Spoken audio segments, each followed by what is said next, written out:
Assalamualaikum warahmatullahi wabarakatuh. Kami dari kelompok 6 kelas 10-8 dari SMA 2 Karimun di sini memenuhi salah satu tugas sejarah kelas 10 dengan tema pembukaan BPUPKI. Yang mana dengan konsep tersebut, 1 konsep manusia, 2 konsep waktu, 3 konsep ruang, 4 konsep diakronik, 5 konsep sinkronik. Kelompok kami memilih tema pembukaan BPUPKI. Kami terdiri dari 6 orang yaitu Weni Syahrani, Lili Herawati, Dinda Oriza Sativa, Rifa Asyura Putri Sirait, Alzon Patrick Manurung, M. Rafi Nasrullah. Pada 1 Maret 1945, pemerintahan Jepang di Jawa dipimpin Saiko Shikikan Kumakichi Harada membentuk Badan Penyelidik Usaha-Usaha Persiapan Kemerdekaan Indonesia atau BPUPKI, yang dalam bahasa Jepangnya disebut Dokuritsu Junbi Chosakai. Yang diangkat sebagai ketua BPUPKI ialah Dr. KRT Rajiman Wediodiningrat. Ia dibantu oleh 2 ketua muda yaitu seorang Jepang, Shuchokon Cirebon dan R.P. Suroso. Ia diangkat pula sebagai kepala sekretariat BPUPKI, dibantu oleh Toyohiko Masuda dan Mr. A.G. Pringgodigo.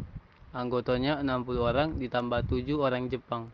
Tanpa hak suara, dalam kesempatan itu, Ir Soekarno tidak menjadi ketua karena ia ingin lebih aktif dalam berbagai diskusi pelantikan anggota-anggota BPUPKI dilakukan pada tanggal 2 Mei 1945 yang bertepatan dengan hari ulang tahun Raja Jepang yaitu Tenno Heika.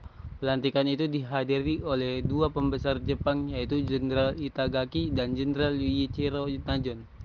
Pada peresmian itu, bendera merah putih dikibarkan di samping bendera Inomaru. Tugas pokok BPUPKI adalah melakukan penyelidikan terhadap usaha-usaha persiapan kemerdekaan Indonesia. Untuk itu, BPUPKI telah membentuk beberapa panitia kerja, yakni 1. Panitia perumus terdiri atas 9 orang yang diketuai oleh Ir Soekarno. Tugasnya merumuskan naskah rancangan pembukaan Undang-Undang Dasar. 2. Panitia Perancangan Undang-Undang Dasar diketuai oleh Prof. Dr. Mr. Supomo. 3. Panitia Ekonomi dan Keuangan diketuai oleh Drs. Muhammad Hatta. 4. Panitia Pembela Tanah Air diketuai oleh Abikusno Cokro Suyoso. Atas petunjuk seorang ahli bahasa oleh Ir Soekarno diberi nama Pancasila, kemudian diusulkan dijadikanlah dasar negara. Masa sidang pertama setelah panitia terbentuk, BPUPKI segera mengadakan sidang yang akan dilaksanakan dalam 2 tahap. Dalam persidangan ini, dibicarakan masalah dasar negara beberapa orang tokoh yang berpidato yang mengusulkan konsep itu, Mr. Muhyamin, Ir Soekarno, dan Prof. Mr. Supomo.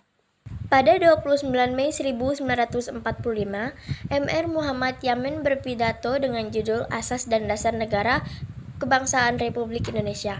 Dalam pidatonya menyusulkan 5 pokok yang akan dijadikan dasar negara, yaitu 1. Peri kebangsaan, 2. Peri kemanusiaan, 3. Peri ketuhanan, 4. Peri kerakyatan, 5. Kesejahteraan rakyat. Pada 31 Mei 1945, Prof. Dr. Mr. Supomo berpidato tentang masalah-masalah yang berhubungan dengan dasar negara yang berisikan 5 asas yaitu 1. Paham negara persatuan, 2. Perhubungan negara dan agama, 3. Sistem badan permusyawaratan, 4. Sosialisme negara, 5. Hubungan antar bangsa. Keterangan itu diajukan untuk dijadikan bahan masukan dalam merumuskan dasar negara Indonesia merdeka.